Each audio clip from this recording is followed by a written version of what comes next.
You জানাবো গডকে, ভগবানকে। কারণ 84 লক্ষ বার জন্মের পর মানুষ সর্বশ্রেষ্ঠ জীব জন্ম হয়েছে, ঠিক কিনা? সর্বশ্রেষ্ঠ জীব জন্ম হয়েছে মানুষ। আর মানুষের জীবনে যেটা দরকার সব থেকে জরুরি যেটা, সেটা হচ্ছে কি ইনকাম, রোজগার।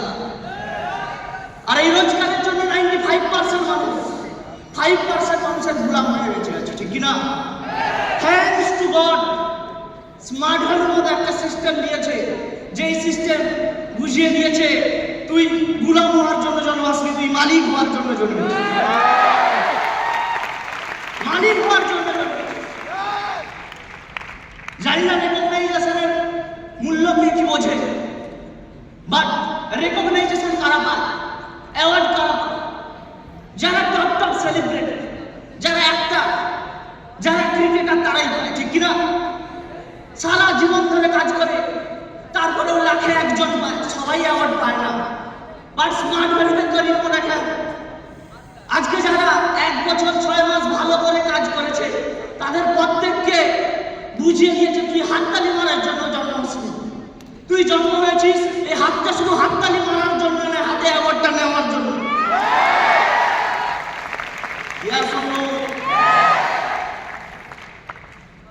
কিছু বছর আগে যখন স্মার্ট ভ্যালুটা শুরু করেছিলাম, তখন যখন এইরকম একটা প্রোগ্রামে এসেছিলাম, যখন দেখছিলাম এই ভিড়ের মাঝে থেকে পাশ থেকে একটা সিনিয়র স্টেজে উঠে যাচ্ছে, জানি না কি কাজ করতো, কি করছে, বাট ওখানে গিয়ে অ্যাওয়ার্ডটা নিচ্ছে। আর যখন অ্যাওয়ার্ডটা নিচ্ছে দেখে মনের মধ্যে পাগলামি লেগে গেছিল, ওই মানুষটা কি এমন করছে, ওকে এত মানুষের মধ্যে থেকে স্টেজে অ্যাওয়ার্ড দিচ্ছে, আমি কেন পারি? নিজেকে কোশ্চেন করেছিলাম এবং কমিটমেন্ট করে গিয়েছিলাম, জিন্দগিতে যদি বেঁচে থাকি, স্মার্ট ভ্যালু টিকে থাকি, তাহলে নেক্সট টাইম আসবো তো স্টেজে ওঠার জন্যই আসবো, দর্শক হওয়ার জন্য। কমিটমেন্ট করে গিয়েছি। আর আজকে সেই দিন থেকে প্রত্যেকবার স্টেজে ইয়াস হবো। কিছুক্ষণ পরে দেখবেন আজকে 6 মাস 1 বছর যারা মন দিয়ে কাজ করছে, এখানে স্মার্ট সুপার স্মার্টের অ্যাওয়ার্ডগুলো নেবে এবং এদের জন্য এখানে 5000 ছেলে মেয়ে হাততালি বাজাবে, হাততালি মারবে। এই 5000 মানুষ আবার বাড়িতে গিয়ে ঘুমিয়ে পড়বে। আপনার চোখে ওরা স্মার্ট, সুপার স্মার্ট, ছোট্ট অ্যাচিভার হতে পারে, বাট আগামী দিনে ওরা রুবি, আগামী দিনে ওরা ডায়মন্ড, আগামী দিনে ক্রাউনের টিকিটটা কেটে ফেলছে।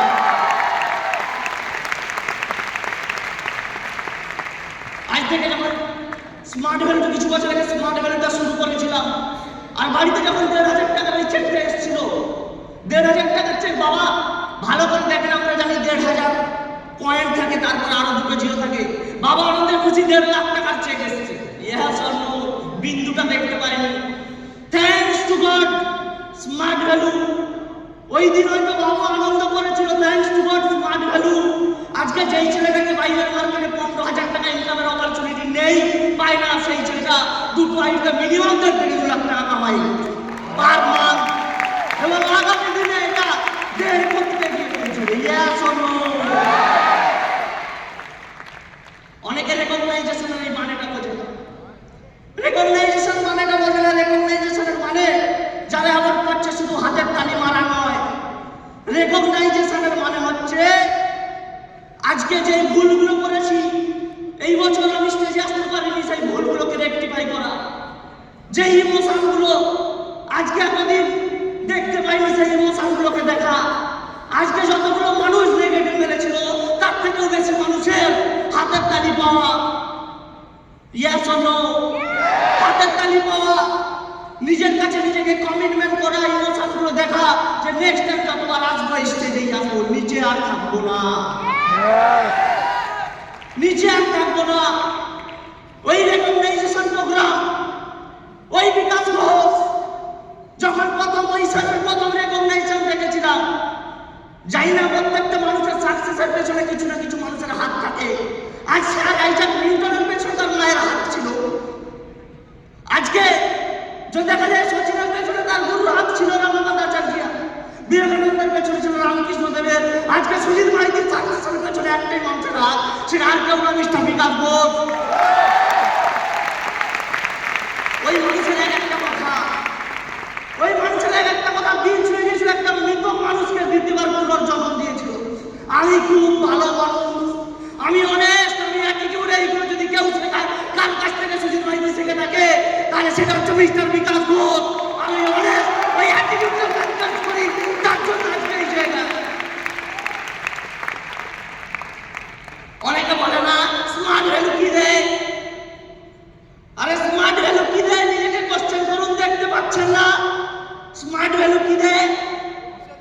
আজকে একটা ডক্টর সারা জীবন মানুষের উপর করে যেটা পায় না, একটা শিক্ষক সারা জীবন মানুষকে শিক্ষাদান করে তারপরেও পায় না, একটা ইঞ্জিনিয়ার পায় না, সারা জীবন কাজ করার পরেও পায় না স্মার্ট ভ্যালু।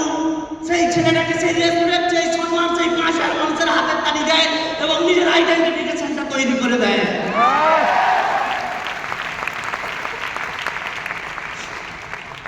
স্মার্ট ভ্যালুতে কি হয়? অনেকে কোশ্চেন করে স্মার্ট ভ্যালুতে কি হয়?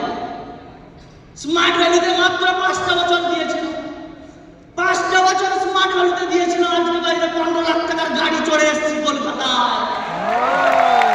স্মার্ট ভ্যালুতে মাত্র ৫টা বছর দিয়েছিলাম, আজকে যদি গায়ে দেখা যায় ১০ লাখ টাকা সোনা রয়েছে। স্মার্ট ভ্যালুতে কি হয়? স্মার্ট ভ্যালুতে ২-২খানা বাইক হয়, স্মার্ট ভ্যালুতে ৮-৮খানা ফরেন পেয়েছি, Thailand, Indonesia, Malaysia, Dubai, Singapore, Hong Kong, আবার থাইল্যান্ড। স্মার্ট ভ্যালুতে এটা হয়। স্মার্ট ভ্যালু বেস্ট অনেকে বলে না smart value best platform, smart ভ্যালুর কাজটা best. Yes, smart value best platform. কেন?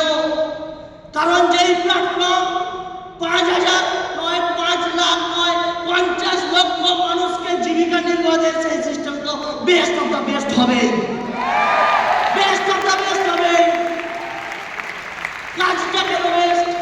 স্মার্ট ভ্যালুর কাজটা এই কারণে বেস্ট, কারণ এখানে শুধু সিনিয়ররা কামায় না, শুধু সুজিত মাইতি কামায় না, শুধু সুজিত মাইতি আজকে গাড়ি কিনেনি, সুজিত মাইতির টিমেও গাড়ি আছে, সুজিত মাইতির টিমেও সবাই রোজগার করছে, সুজিত মাইতির টিমে সবাই ফরেন যাচ্ছে। একজন হয় না, সবাই পায়। এই জন্য এই কাজটা বেস্ট। যদি সিস্টেমটা বেস্ট হয়, যদি সিস্টেমটা বেস্ট হয়, কাজটা বেস্ট হয়, তাহলে এখানে ৫,০০০ ছেলে কেন স্টেজে আসে না? কারণ কথায় বলে সাকসেসের কিছু রাস আছে, সাকসেসের কিছু রাস আছে। কারণ এই ৫,০০০ মানুষের মধ্যে ওই পাগলামিটা থাকে না। এই পৃথিবীতে যত সাকসেসফুল পারসন আছে তাদের পেছনে কিছু রাস আছে, তাদের পেছনে একটাই কারণ আছে, সেটা হচ্ছে পাগলামি। এই পাগলামিটা যেটা রোনাল্ডোর মধ্যে ছিল, যেই পাগলামির জন্য রাত ১২টার সময় যখন সবাই ঘুমতো, রাত্রি ১২টার সময় মাঠে গিয়ে প্র্যাকটিস করতো, আর যার কারণে একজন মালিক ছেলে রোনাল্ডো হয়ে দেখিয়ে দিয়েছে। Yes or no? এই পাগলামিটা মাইকেল ফিল্পসের মধ্যে ছিল, যেই মানুষটা ২০০৮ সালে অলরেডি ঘোষণা করে দিয়েছিল আমি ৮-৮খানা মেডেল পাবো।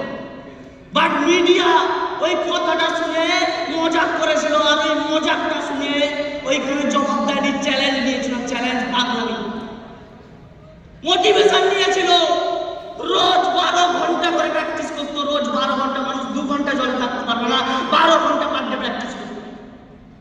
বাট অ্যাক্সিডেন্টলি দুটো হাতে ফ্র্যাকচার হয়ে যায়, হয়ে যাওয়ার পরে ডক্টর বলবে তোমার অলিম্পিক ছেড়ে পালিয়ে যেতে হবে। বাট মানুষটার জেদ, মানুষটার পাগলামি, পার ডে ওই পায়ের মাধ্যমে আবার নতুন করে ৭-৮টা প্র্যাকটিস করে আজকে ৮-৮খানা গোল্ড মেডেল পায় এবং দুনিয়াকে একবার রেকর্ড করে আরেকবার দেখিয়ে দেয়। ওই মানুষটার নাম মাইকেল ফেলপস। একজন ডাক্তার বানানোর কোম্পানির মালিক, জীবনে স্বপ্ন হয় আমি একটা গাড়ি কিনবো, আর ফারারি গাড়িটা কিনে ফারারি গাড়িতে কি দেখে অ্যাক্সিডেন্টের কিছু প্রবলেম আছে, তখন ফারারির কাছে মালিকের কাছে যায়, গিয়ে বলছে আপনার প্রবলেম আছে। যখন প্রবলেম আছে বলে আপনি কি করেন? আমি ট্রাক্টর বিক্রেতার মালিক। বলে যেই ট্রাক্টর বিক্রেতার মালিক বলে ওকে অপমান করে ওখান থেকে দাঁড়িয়ে দেয়। এই অপমানের যোগ্য জবাব দেওয়ার জন্য মনের মধ্যে পাগলামি করে জেদ নিয়ে আসে, দুনিয়ার সব থেকে মেহেঙ্গি লাক্সারি কার ল্যাম্বরগিনি বানিয়ে রেখে দেয়, পারিসিয়া ল্যাম্বরগিনি। পারিসিয়া ল্যাম্বরগিনি দুনিয়ার সব থেকে লাক্সারি কার, দামি লাক্সারি কার বানিয়ে রেখে দেয়। আর ওই পাগলামিটা ছিল তার মধ্যে, যার মধ্যে যেই মানুষটা ৩০ বার জব থেকে রিজেক্ট হয়েছে, কলেজে ৫ বার ফেল করেছে, যেই মানুষটা আজকে ৫ বার ফেল করেছে, সেই মানুষটাকে কেএফসির মতো জায়গা থেকে রিজেক্ট করে দিয়েছিল সুইপারের কাছ থেকে। সেই মানুষটা ওই জেদ, ওই পাগলামিটা আজকে বিশ্বের কোটিপতিদের মধ্যে একজন, চায়নার সব থেকে কোটিপতি আলিবাবা কোম্পানির মালিক বানিয়েছে জ্যাকমা। Yes or no? তাহলে মানুষের সাকসেস এমনি হয় না, পাগলামি। স্মার্ট ভ্যালুতে আপনি পাগলামি দেখতে পাবেন।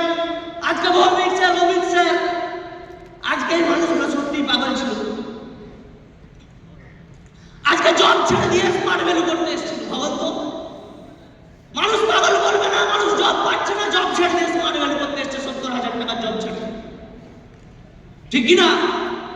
আজকে পাগলামি ছিল বিকাশ ভাষার মধ্যে, যার কারণে একটা রিক্সা বানার ছেলে কোটিপতি হয়ে দেখিয়ে দিয়েছে।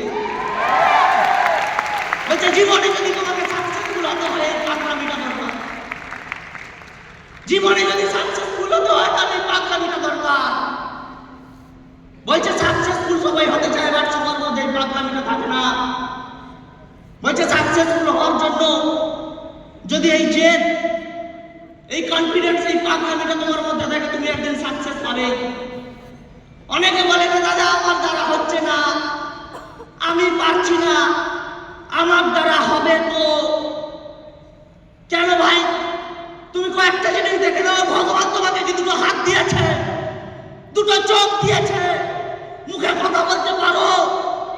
যদি এইগুলো তোমার মধ্যে থাকে তাহলে তোমার দ্বারাই হবে। কেন? আজকে দুনিয়াতে একজন পার্সন যাকে 21 বছর বয়সে ডক্টর বলে দিয়েছিল ইনি আর 2 বছরের বেশি বাঁচবেন না, 2 বছরের বেশি বাঁচবেন না। আর ওই মানুষটা ধীরে ধীরে হাত পা সব অচল হতে শুরু করে দেয়। বাট বলে না যার নিজের লড়ার ক্ষমতা সেই দুনিয়াকে লড়িয়ে দেখিয়ে দিয়েছিল, পরের আরো 55 বছর বেঁচেছিল, তিনি আর কেউ না, স্টিফেন হকিং।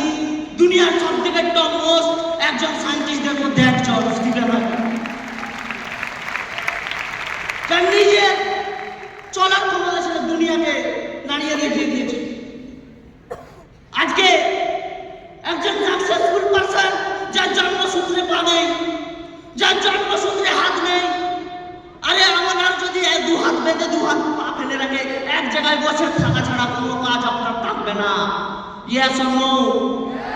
বারোই মানুষটা ভাবুন, যাকে ভগবান জন্মতেই 2টো পা দেয়নি, 2টো হাত দেয়নি, সেই মানুষটা যার নিজের চলার জন্য মোটিভেশন দরকার, সেই মানুষটা দুনিয়াকে মোটিভেশন দেয়। টপ মোস্ট মোটিভেটর নিক ভিজুস।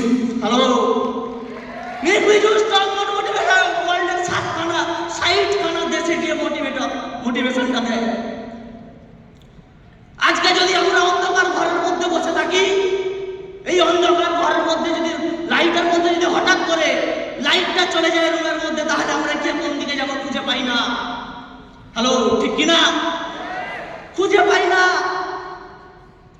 বাট একজন মানুষ যার জন্মসূত্রে অন্ধ 2টো চোখ নেই, জন্মসূত্রে অন্ধ 2টো চোখ নেই, যখন বাচ্চা অবস্থায় 5 বছর বয়স, তখন 5 কিলোমিটার পায়ে হেঁটে স্কুলে যেত। যে জন্মসূত্রে অন্ধ, যখন কলেজে অ্যাডমিশন নিয়েছিল তখন ওকে সায়েন্স সাবজেক্টটা দেয়নি। কারণটা কি? বিকজ অফ সায়েন্স পড়তে পারবে না, অন্ধ কি করে সায়েন্স পড়বে? কলেজের উপর কেস করে দেয়, 6 মাস পরে অ্যাডমিশনটা মিলে। যে মানুষটা গ্র্যাজুয়েশনে 98% নাম্বার পায়, যে মানুষটা বিদেশ থেকে এটা কমপ্লিট করে তারপরে গিয়ে একটা বড় কোম্পানির মালিক হয়, যেই কোম্পানির পার ইয়ার টার্নওভার ছিল 150 করোড় টাকা, 150 কোটি টাকা, সেই মানুষটা আর কেউ নয়, সেই মানুষটার নাম হচ্ছে সিকান্দুল্লাহ। সব না থাকার পরেও মানুষ কোটিপতি হয়ে দেখিয়ে দিয়েছে। ভগবান বলেছে হাত পা চোখ মুখ সব দিয়েছে, তাহলে কোটিপতি হবো না মানে হতেই হবে। এর জন্য লাগবে জুনুন, এর জন্য লাগবে আগ, এর জন্য লাগবে আগ। এই আগ, এই জুনুনটা যদি তোমার মধ্যে থাকে তাহলে তোমার সাকসেস হবে, না হলে তুমি ওখান থেকে বেরিয়ে উঠবে, কিচ্ছু করার নেই। হ্যালো, বোঝা গেল? চাইছি সাকসেস পেতে, চাইছি সাকসেস পেতে, চাইছি বড় জায়গায় যেতে চাইছি, তাহলে কিচ্ছু নয়, এই আগটা জ্বালুন, মনের মধ্যে আগুনটা জ্বালুন, মনের মধ্যে আগুনটা জ্বালুন। পাগলামিটা আজ থেকে শুরু করে দিন, নিজের জুনুনটাকে খুঁজে বের করুন, তাহলে তুমি একদিন সাকসেসফুল হতে পারবে। Yes or no? বোঝা গেছে কি বললাম? তো বেশি কিছু বলবো না, আজকে এই পর্যন্ত। Thank you, all the best. আজকে এই পর্যন্ত। তো মোস্ট ওয়েলকাম।